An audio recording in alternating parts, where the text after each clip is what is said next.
The Man in Black.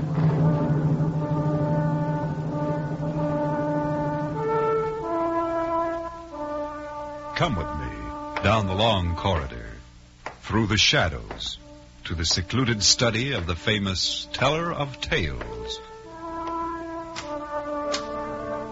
Welcome. I am the Man in Black.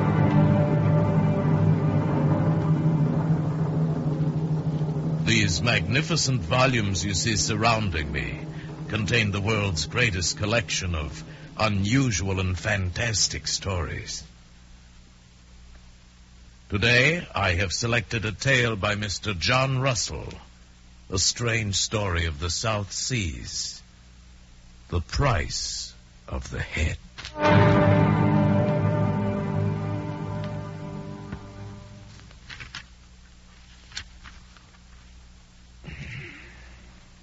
The possessions of Mr. Christopher Pellet were these: a bad name in the islands, a continuous thirst of liquor, and a set of fine red whiskers. Also, he had a friend, Karaki. It was a strange thing, this friendship between Pellet and the native, for down among the Solomon Islands, the terrors of pure savagery lay just beneath the thin cover of the white man's civilization. Bring me another bottle, my Jack. At first, it involved nothing more than Karaki patiently standing outside Moy Jack's bar at Fufuti and waiting for Pellet to get drunk enough to take along home. Please, Mr. Pellet, we're closing up now. You're plenty drunk already. Night after night, Karaki waited while the white man sat roaring inside. Don't tell me when to drink. Now you get that bottle. Jump! All right, Mr. Pellet, all right. I'll get the bottle. I'll fix you the bottle, all right. And hurry up, you bald clown. Here we are.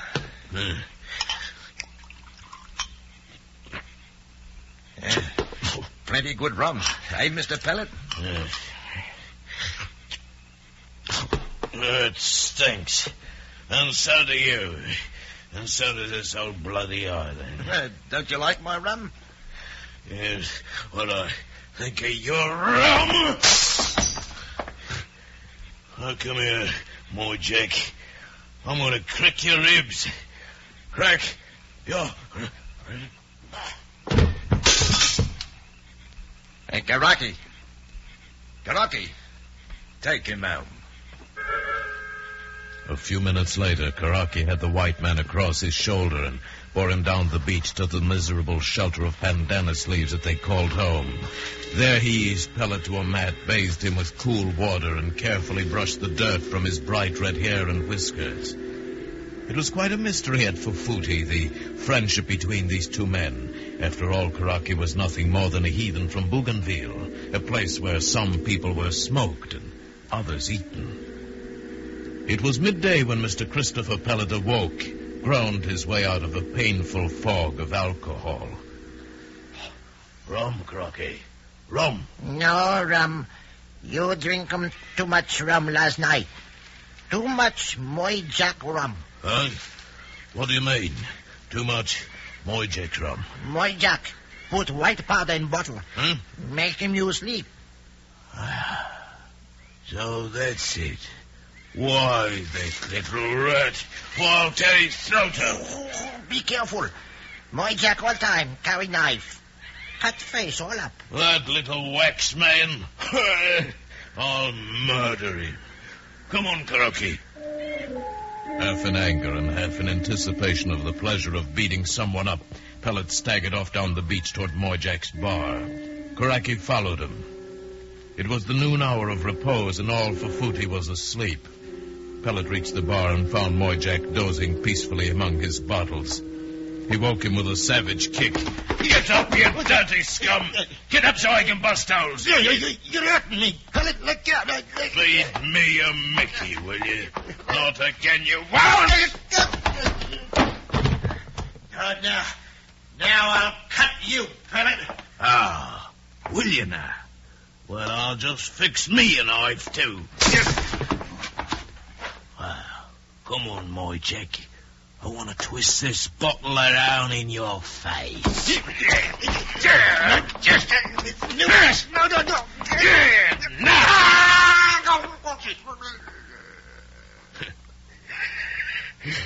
That'll learn you to fight with a red-headed man. That'll learn... He's dead. Rocky, I killed him. Yes, dead. Plenty trouble now. Police. Good. Come on, let's get out of here. Where'll we go, Rocky? I gotta hide someplace. You go house on beach. Wait there. Me fix some boat. Leave full footy. What boat? You got no boat. Me find them boat. All right, I trust you. But hurry, man. Hurry!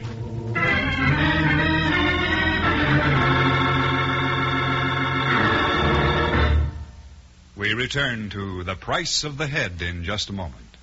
But first... Hello, everyone. This is Ray Milland. You know, making motion pictures is a difficult chore and doesn't leave one very much time for too many outside interests. However, even when making something to live for, there was one must on my weekly schedule. And that was listening to the Amos and Andy program every Sunday on CBS Radio. Thank you, Mr. Milland. And now, once again, The Man in Black. Pellet waited in terror in the shack on the beach while Karaki broke into the boat sheds and with an axe smashed the bottoms out of the 3 craft sheltered there. Then he opened the trade room and quickly gathered together a big bundle of supplies, including a Winchester rifle and box of cartridges. Next, he carried everything out onto the beach and loaded it into a stout outrigger canoe that belonged to the company agent. And finally, he fetched Pellet from the shack, and together they hurriedly launched the canoe in the lagoon. Karaki rigged the big mat sail, and they paddled out into the breeze just beyond the harbor entrance. We made it, Karaki. We're safe. Yes. Look, where are we headed for, anyway? What island, we go, Karaki? Bougainville. Bougainville? You crazy? That's 800 miles from here. All same we go. My home. 800 miles? We go all fine. Always want to bring you my home. All right, you idiot savage. I don't know why you're doing it for me, but I'll see you through. It was not the beginning of a very pleasant voyage for Mr. Christopher Pellet.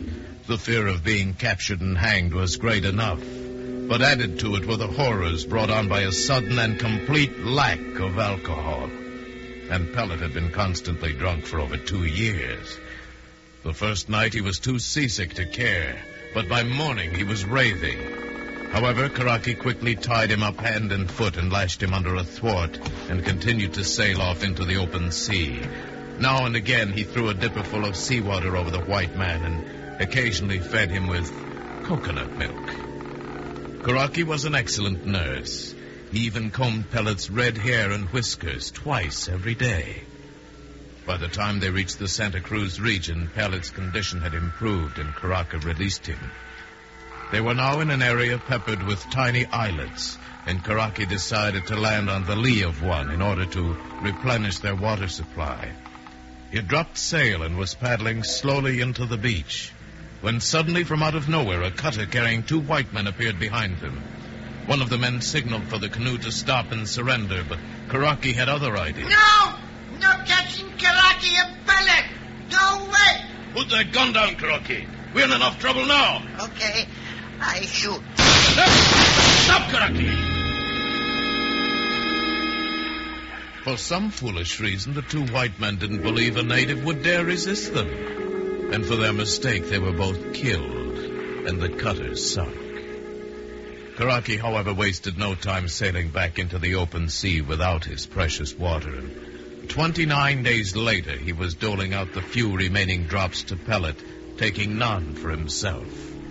His every gesture was one of sacrifice, that his white companion might survive. Finally, on the 36th day, they sighted Choiseul, and by noon they came ashore. There they stayed for a week, fattening themselves on the unlimited supply of coconut. So you think Bougainville's just under the horizon, eh, Karaki? Yes, Well, all right, old chap. You got me this far, I trust you. You know, Crocky, you're quite a fellow. Yes. Yes. You sure don't talk much, though. I don't seem to reach you somehow. Boy, even I'd like to know what goes on under that top knot of yours, my boy. I'd also like to tell you how grateful I am. Wish I could show you. Crocky, now, listen. Me, one big fellow friend, long you. Savvy? You, big fellow friend, long me. Savvy? We two damn big fellow friend always. Eh? Yes, my word. My word. Oh, Crocky, you kill me. And so Christopher Pellet warmed to a man for the first time in his mean life. He actually felt grateful to this quiet savage who had with rarest self-sacrifice saved his life again and again. And now that he was thoroughly sober, he could understand it even less. The native islander was a mystery to the end. The end came 2 days later at Bougainville. Under a gorgeous dawn, they sailed into a bay that was crystal blue and right up onto a dazzling white beach.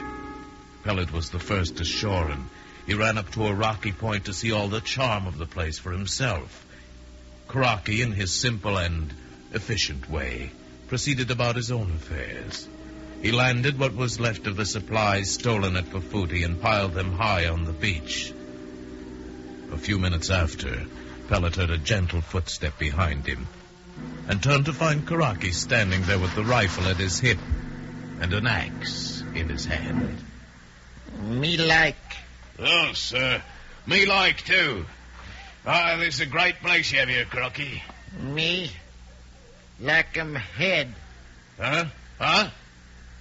Oh, I like you, too, Crocky. We big fella friend, right? Me like 'em too much. One fly head belong you. Oh, what do you mean? I don't understand. Red hair, fine red whisker. Big prize here. Smoke 'em head, make 'em karaki. Big man on island. You mean you're going to my head? Fine head. Very fine head. Cut 'em off now.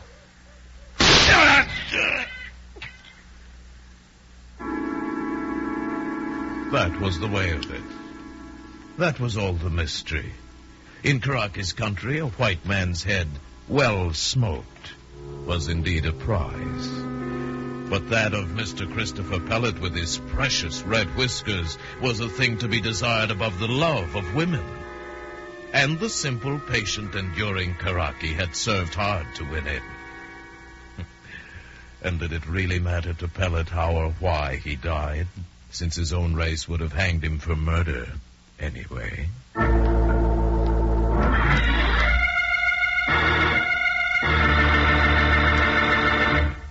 And so ends the Man in Black story for today. The Price of the Head by John Russell. Before we hear of next week's tale, let me remind you that Hearthstone of the Death Squad follows on this station in just a moment.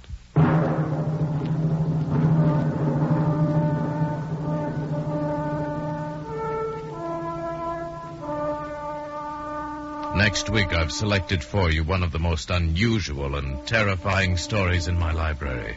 Mr. William Faulkner, one of America's most distinguished authors, wrote it, and he calls it simply, A Rose for Emily.